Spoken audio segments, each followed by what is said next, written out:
ஹரே கிருஷ்ணா. பகவத் தரிசனத்திலிருந்து ஒரு கட்டுரை. கிருஷ்ண பக்தனுக்கு எந்த இழப்பும் இல்லை. வழங்கியவர் தெய்வ திரு ஆனாச்சானா பக்திவேதாந்த சுவாமி ஸ்ரீல பிரபுபாதர் அவர்கள். பிரம்மபூத பிரசன்னாத்மா நாக்ஷோசதீன காங்க்ஷதி ஷம சர்வேஷு பூதேஷு மத் பக்திம் லபதே பராம். தெய்வீகத்தில் நிலை பெற்றவன் உடனடியாக பரபிரமனை உணர்ந்து இன்பம் நிறைந்தவன் ஆகிறான். அவன் என்றும் கவலைப்படுவதில்லை, எதையும் அடைய வேண்டும் என்று விரும்புவதில்லை. எல்லா உயிர்வாளிகளிடமும் அவன் சமநோக்கு கொள்கிறான். அத்தகு நிலையில் அவன் எனது தூய பக்தி தொண்டை அடைகிறான். பகவத்கீதை 18.54. கிருஷ்ண பக்தி ஆனந்தமயமானது. கிருஷ்ண உணர்வு முற்றிலும் ஆனந்தம் நிறைந்தது. ஏனெனில் அனைத்து பௌதிக துன்பங்களிலிருந்தும் விடுதலை பெற்ற பின்னரே ஒருவன் இந்நிலையை அடைகிறான். இதுவே பிரம்மபூத நிலை என்று அறியப்படுகிறது. பன்னெடுங்காலமாக சிறைச்சாலையில் துன்பப்படுபவன் திடீரென விடுதலை அடையும் போது மிகுந்த மகிழ்ச்சியை உணர்வதைப் போலவே பிரம்மபூத நிலையை அடைபவன் ஆனந்தத்தை அனுபவிக்கிறான். ஆனந்தத்தின் இயல்பான நிலை என்ன? நக்ஷோசதி, மாபெரும் நஷ்டத்தை அடைந்தாலும் அதனால் துன்புறுவதில்லை. ந காங்க்ஷதி, மாபெரும் லாபத்திற்காக ஏங்குவதும் இல்லை.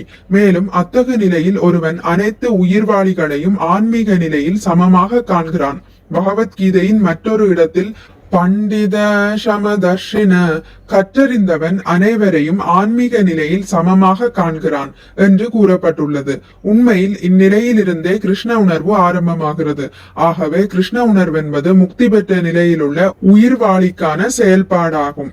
அனைவரும் பௌதிக துன்பத்திலிருந்து விடுதலை பெற முயல்கின்றனர். புத்தரின் கொள்கையை பின்பற்றுபவர்கள் நிர்வாணத்தை அடைவதன் மூலமாக பௌதீக துன்பங்களிலிருந்து விடுதலை பெற விரும்புகின்றனர். நிர்வாண என்பதற்கு எதுவும் இல்லாத நிலை என்று பொருள். அதாவது பௌத்தர்கள் ஏதுமற்ற சூன்யத்தையே விரும்புகின்றனர். இதுவே பௌத்த கொள்கையின் சாராம்சமாகும். மாயாவாதிகளின் கொள்கையும் ஏறக்குறைய பௌத்த கொள்கையை ஒத்ததே. பௌத்தர்கள் அனைத்தையும் சூன்யமாக்குவதற்கு விரும்புகின்றனர்.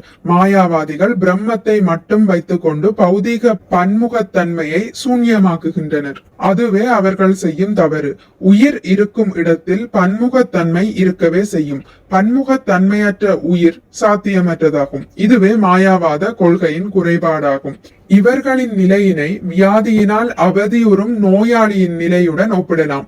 நோயாளி ஒருவன் மருத்துவரிடம் தயவு செய்து எனது துன்பத்திற்கு முடிவு கட்டுங்கள், என்னை கொன்று விடுங்கள், என்னை கொன்று விடுங்கள் என்று கதறுகிறான். வியாதியால் துன்புறுபவர்கள் சில நேரங்களில் இது போன்று கூறுவதுண்டு.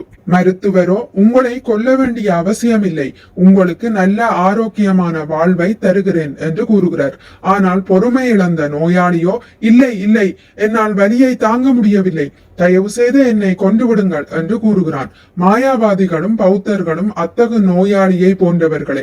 அவர்கள் கூறுகின்றனர், நாங்கள் இறப்பதற்கு விரும்புகிறோம், ஏதுமற்ற சூன்யமாக விரும்புகிறோம். பௌதீக துன்பங்களால் மிகுந்த தொந்தரவிற்கு ஆளாகும் அவர்கள் விரக்தியுற்று வாழ்வை சூன்யமாக்குவதற்கு விரும்புகின்றனர்.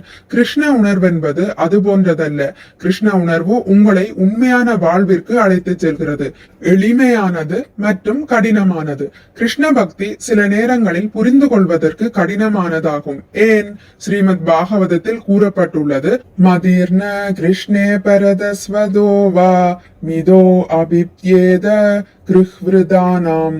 கிருஹ என்றால் வீடு என்றும் விரத என்றால் விரதம் என்றும் பொருள்.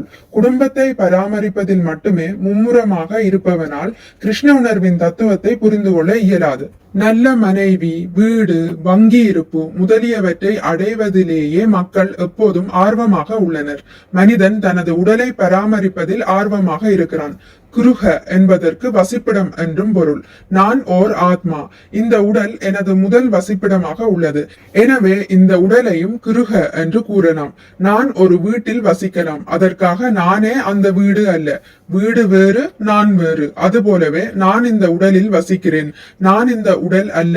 இந்த புரிந்துணர்வே ஆன்மீக கல்வியின் ஆரம்பமாகும். ஒருவன் தான் இந்த உடல் அல்ல, தான் ஒரு ஆத்மா என்பதை அறியாதவரை ஆன்மீக கல்வி என்ற பேச்சுக்கே இடமில்லை. ஏனெனில் அத்தகையவனால் ஆன்மீக உருவத்திற்கும் பௌதீக உருவத்திற்கும் இடையிலான வேறுபாட்டை அறிய இயலாது. எனவே நான் ஒரு குறிப்பிட்ட சமுதாயத்தை சார்ந்தவன், குறிப்பிட்ட நாட்டை சார்ந்தவன் போன்றவை அனைத்தும் தவறான கருத்துகளாகும். நீங்கள் பெரிய தலைவனாக இருக்கலாம், எனது உயிர் இந்த நாட்டிற்கானது என்று கூறலாம். ஒரு சாதாரண மனிதன் எனது உயிர் எனது குடும்பத்திற்கானது என்று கூறுகிறான். ஒருவனுடைய சுயநலன் அதிலிருந்து மாறி குடும்ப நலன், சமுதாய நலன், தேச நலன், உலக நலன் என விரிவடையும் போது மக்கள் அதனை பாராட்டுகின்றனர். ஆனால் இவை அனைத்தும் தவறான கருத்துகளே. ஏனெனில் நமது வீட்டினை நாம் எவ்வளவு விரிவுபடுத்தினாலும் அதில் குறைபாடு நிச்சயம் உள்ளது. உதாரணமாக அமெரிக்க தேசியவாதிகள் மனித இனத்திற்கு மட்டுமே தங்களது அன்பை காட்டுகின்றனர், மற்ற உயிர்வாளிகளுக்கு அன்பை விரிவுபடுத்துவதில்லை. அமெரிக்காவில் உள்ள மனித இனத்திற்கும் மட்டுமே பாதுகாப்பு தேவை என்றும் விலங்குகளுக்கு பாதுகாப்பு தேவையில்லை என்றும் எண்ணுகின்றனர். ஏன்? பசு உள்ளிட்ட மற்ற விலங்குகளும் அமெரிக்க குடிமக்களே, அவற்றையும் பாதுகாக்க வேண்டுமே. ஆனால் இந்த தேசியவாதிகளுக்கு அத்தகு எண்ணம் ஏதுமில்லை. ஏனெனில் தேசியவாதம் முதலான கருத்துகள் அனைத்தும் குறைபாடுகளை கொண்டதும் எல்லைக்கு உட்பட்டதும் ஆகும். குருட்டு தலைவர்கள். மக்களுடைய தலைவர்கள் அனைவரும் ஆன்மீக ஞானமற்ற குருடர்களாக உள்ளனர். வாழ்வின் குறிக்கோளை அறியாதவர்களாக உள்ளனர். மக்களும் சரி, அவர்களை வழிநடத்தும் தலைவர்களும் சரி, இரு தரப்பினரும் குருடர்களாக இருந்தால் அதன் விளைவு என்ன? ஒரு குருடன் மற்றொரு குருடனுக்கு சாலையை கடப்பதில் உதவி புரிந்தால் நிச்சயம் அங்கே விபத்து ஏற்படும். ஆயினும் பார்வை உள்ள தலைவனால் நூற்றுக்கணக்கான மக்களை பாதுகாப்பாக வழிநடத்த இயலும். தேபீஷ தந்திரயாம் உருதாம் நிபத்தா. குருட்டு தலைவர்களை பின்பற்றும் குருடர்களும் பௌதிக இயற்கையின் கடினமான கயிறுகளால் இறுக்கமாக கட்டப்பட்டுள்ளனர். அரசியல் தலைவர்கள் வாக்குறுதி அளிக்கின்றனர். எனதருமை மக்களே, நாட்டிற்கு எனது சேவை தேவைப்படுகிறது. உங்களது பொன்னான வாக்குகளை எனக்கு அளித்து என்னை வெற்றி பெற செய்யுங்கள். நான் உங்களுக்கு அனைத்து வசதிகளையும் ஏற்படுத்தி உங்களது பிரச்சனைகளை தீர்க்கிறேன். இவ்வாறு கூறுகின்றனர். ஆனால் தாங்கள் இயற்கையின் கடுமையான விதிகளால் கட்டுண்டிருக்கின்றோம் என்பதை இந்த தலைவர்கள் அறிவதில்லை. கைகளும் கால்களும் நன்றாக கட்டப்பட்டிருக்கும் போது ஒருவனால் எந்த வேலையும் செய்ய இயலாததை போலவே இயற்கையின் விதிகளால் நாம் கட்டுண்டிருக்கும் பொழுது இயற்கையின் சீற்றத்தை எவ்வாறு கட்டுப்படுத்த இயலும்? அது சாத்தியமில்லை. கடும் நிலநடுக்கம் ஏற்படுவதை உங்களால் தடுக்க இயலுமா? இயலாது. இவ்வாறாக இயற்கையின் விதிகளால் கட்டுண்டிருக்கும் தலைவர்களால் உயர்ந்த நோக்கத்தை நோக்கி மக்களை வழி நடத்த இயலாது. வாழ்வின் உயர்ந்த நோக்கம் கிருஷ்ணரே. ஆனால் தலைவர்களோ பௌதீக இயற்கையின் பளபளப்பில் மயங்கியுள்ளனர். அப்படியெனில் நமது பிரச்சனைக்கு தீர்வுதான் என்ன? கிருஷ்ண உணர்வை அடையும் வழியாது. வாழ்வின் குறிக்கோளை அடைவது எவ்வாறு? அதற்கு பாகவதம் 7ஆம் காண்டம் 5ஆம் அத்தியாயம் பதம் 32 கூறுகிறது. நைஷாம் அதிஷ்டாவத் உருக்ரமாங்கிரீம் ஸ்பருஷ்யனர்த்தாபகமோ யத் அர்த்த மஹீயஷாம் பாதரஜோபிஷேகம் நிஷ்கிஞ்சனானாம் ந வ்ருணீத யாவத். பௌதீக கவலைகளிலிருந்து முற்றிலுமாக விடுபட்டு நிஷ்கிஞ்சனாம் கிருஷ்ணருக்காக தனது வாழ்வை 100% அர்ப்பணித்த பக்தரின் மஹீயஷாம், அதாவது பாத துளியை தலையில் வைத்துக் கொள்வதற்கான வாய்ப்பு எவருக்கு கிட்டவில்லையோ அவனால் தனது மனதை கிருஷ்ணரது தாமரை திருவடிகளில் பதிக்க இயலாது.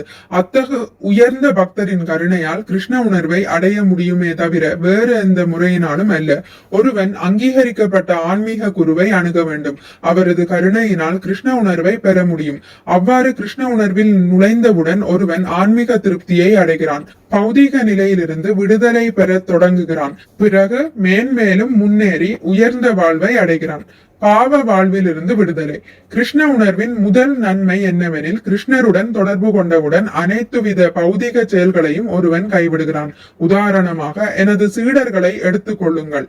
அவர்கள் கிருஷ்ண உணர்வை ஏற்றுக்கொண்ட உடனேயே அனைத்து வித பாவச் செயல்களையும் கைவிட்டனர். தகாத பாலுறவு, போதை வஸ்துக்களை ஏற்றல், மாமிச முன்னுதல், சூதாடுதல் ஆகியவை பாவ வாழ்வின் தூண்களாகும். பொதுவாக இத்தகு தீய பழக்கங்களை கைவிடுதல் என்பது மக்களுக்கு கடினமானதாகும். அதுவும் மேற்கத்திய நாட்டை சேர்ந்தவர்களுக்கு மிகவும் கடினமானதாகும். ஆயினும் எனது சீடர்கள் இவற்றை மிக எளிதில் கைவிடுகின்றனர். நூற்றுக்கணக்கான ஆண்களும் பெண்களும் கிருஷ்ண உணர்வை ஏற்றவுடன் பாவ வாழ்வை மிக எளிதாக கைவிடுகின்றனர். இதில் அவர்களுக்கு எந்த சிரமமும் இருப்பதில்லை. இதுவே கிருஷ்ண உணர்வின் உணர்வின் முதல் நன்மையாகும். பேரளவிலான யோக மையங்கள் தங்களது மாணவர்களுக்கு 15 நிமிடத்திலிருந்து 30 நிமிடம் வரை ஏதாவதொன்றை வாயில் முணுமுணுத்தவாறு கண்களை மூடி அமரும் தியானத்தையே கற்றுத் தருகின்றனர். ஆனால் எமது சீடர்களோ பகவான் கிருஷ்ணரது சேவையில் 24 மணி நேரமும் ஈடுபடுகின்றனர். அவர்கள் ஆன்மீக திருப்தியுடன் வாழ்கின்றனர். இல்லாவிடில் அவர்களால் எவ்வாறு அனைத்தையும் கைவிட்டு கிருஷ்ணருக்கு சேவை செய்ய இயலும்?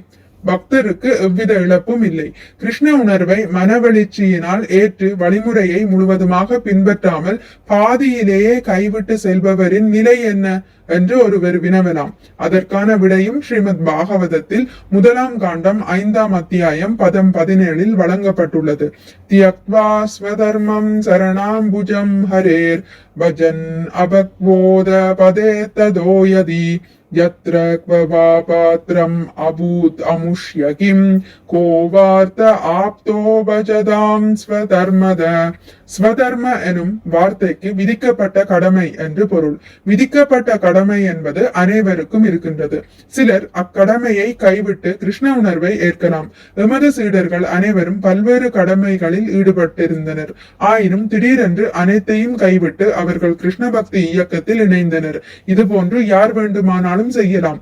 கிருஷ்ண பக்தி சம்பந்தமான உபன்யாசத்தை கேட்ட பின்னர் நான் கிருஷ்ண பக்தியை பயிற்சி செய்ய போகிறேன் என்று முடிவு செய்து ஒருவன் தனது எல்லா கடமைகளையும் துறந்து ஹரே கிருஷ்ண மகாமந்திரத்தை உச்சரித்து பக்தியின் ஒழுங்குமுறை விதிகளை பின்பற்றலாம்.